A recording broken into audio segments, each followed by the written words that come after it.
छत्तीसगढ़ में विधानसभा चुनाव के लिए कांग्रेस और बीजेपी जोर शोर से प्रचार में जुटी है। कांग्रेस अध्यक्ष राहुल गांधी अपने छत्तीसगढ़ दौरे के लिए दूसरे दिन जनसभाएं करेंगे तो जगदलपुर में राहुल पार्टी कार्यकर्ताओं से मिलेंगे। वहीं छत्तीसगढ़ के सियासी अखाड़े में भारतीय जनता पार्टी के अध्यक्ष अमित शाह ने कमान संभाली है। बीजेपी अध्यक्ष अमित शाह आज छत्तीसगढ़ में 2 जनसभाएं करेंगे। इसके अलावा अमित शाह आज बीजेपी का घोषणा पत्र भी जारी करेंगे। इसके साथ ही अमित शाह राजनांदगांव में एक रोड शो भी करेंगे। दूसरी तरफ मध्य प्रदेश में यूपी के सीएम योगी आदित्यनाथ और विदेश मंत्री सुषमा स्वराज बीजेपी के लिए चुनाव प्रचार करेंगे।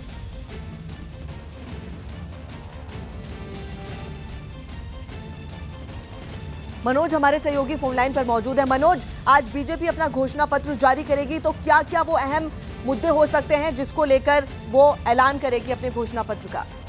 कांग्रेस ने जो घोषणा पत्र जारी किया है उसमें कांग्रेस ने 2 बातें मुख्य तौर पर कही थी कि हम जो किसानों का जो लोन है, कर्ज है, उसकी पूरी माफी 10 दिन के अंदर करेंगे। दूसरा, नए जॉब, नए काम करने के जो रोजगार के अवसर हैं वो युवाओं के लिए पैदा करेंगे। तो जाहिर तौर पर जो बीजेपी का मैनिफेस्टो है उसमें भी इसी बात पर फोकस होगा, क्योंकि जो किसान एक अहम मुद्दा है छत्तीसगढ़ की राजनीति में, और जो अनुसूचित जाति और जनजाति के कल्याण के लिए, भलाई के लिए जो कार्यक्रम है वो बीजेपी के मैनिफेस्टो में, जिसे संकल्प पत्र कहती है बीजेपी, उसमें एक अहम मुद्दा हो सकते हैं। तो अमित शाह जो पार्टी के अध्यक्ष हैं वो मैनिफेस्टो अभी 11 बजे जारी करने वाले हैं। जी, बहुत बहुत शुक्रिया मनोज आपका।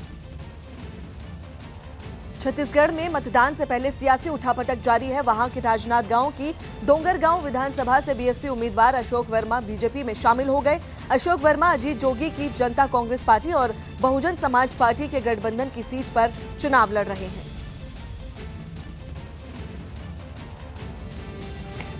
मध्य प्रदेश के देवास से कांग्रेस उम्मीदवार जयसिंह ठाकुर के स्वागत के लिए बनाया गया स्टेज उस समय गिर गया जब बहुत ज्यादा संख्या में समर्थक उस पर खड़े हो गए।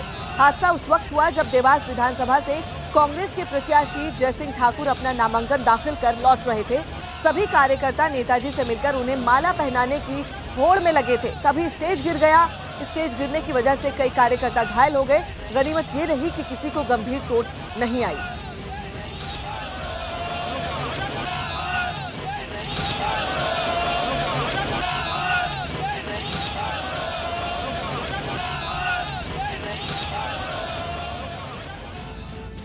रिपब्लिकन पार्टी ऑफ इंडिया नेता और केंद्रीय मंत्री रामदास आठवले ने कहा कि बीजेपी जब तक सत्ता में रहेगी तब तक साथ रहूंगा। आठवले ने कहा कि आगे हवा का रुख देखकर वो फैसला लेंगे। रामदास आठवले ने ये बयान मुंबई में एक गैर राजनीतिक कार्यक्रम के दौरान दिया। कार्यक्रम के दौरान कांग्रेस नेता नसीम खान ने रामदास आठवले को कांग्रेस पार्टी में वापस आने का न्योता दिया, जिसके जवाब में आठवले ने ये बयान दिया। नसीम खान बोल रहे हैं कि भाई तुम हमारे साथ आ जाओ, तो मैं एकदम तुम्हारे साथ नहीं आऊंगा। मैं 10-15 साल तक मैं कांग्रेस के साथ रहा, इधर भी 15-20 साल मुझे रहना होगा।